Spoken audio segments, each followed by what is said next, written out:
আসসালামু আলাইকুম। পুঠা কোয়েল farm and হ্যাচের পক্ষ থেকে শুভেচ্ছা। একদিনের কোয়েল পাখির বাচ্চার বোর্ডিং কিভাবে করতে হয় এবং কি কি ওষুধ দিতে হবে এ বিষয়টি আজকে আলোচনা করব। আপনারা দেখতে পাচ্ছেন আমাদের একদিনের বাচ্চার বোর্ডিং চলতেছে। তো একদিনের কোয়েল পাখির বাচ্চার বোর্ডিং অবস্থায় আপনাকে প্রথম দিন অবশ্যই খাবার গুঁড়ো করে দিতে হবে। দেখতে পাচ্ছেন আমরা খাবার কিভাবে গুঁড়ো করে দিয়েছি।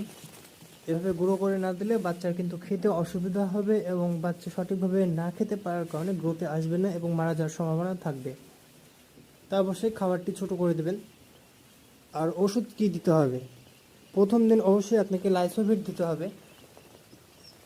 লাইসোভিট দিবেন এবং সেই সময় গিয়ে রেনাসি বা গ্লুকোজ যেটা বলে আর কি সেটা দিবেন প্রথম দিন।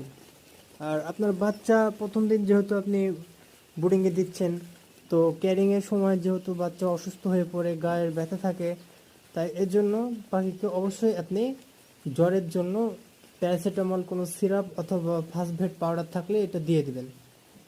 এতে বাচ্চার যে ধকল আছে এবং ব্যথাজনিত যে অসুবিধাগুলো সেগুলো দূর হবে ইনশাল্লাহ।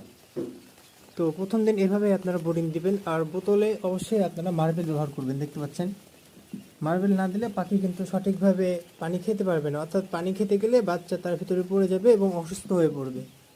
তো অবশ্যই এভাবে আপনারা বাচ্চার বোর্ডিং করবেন। আশা করছি ভিডিওটি বুঝতে পেরেছেন এবং আমাদের চ্যানেল নতুন হয়ে থাকলে অবশ্যই চ্যানেলটি সাবস্ক্রাইব করে আমাদের সঙ্গে থাকুন। সবাইকে ধন্যবাদ।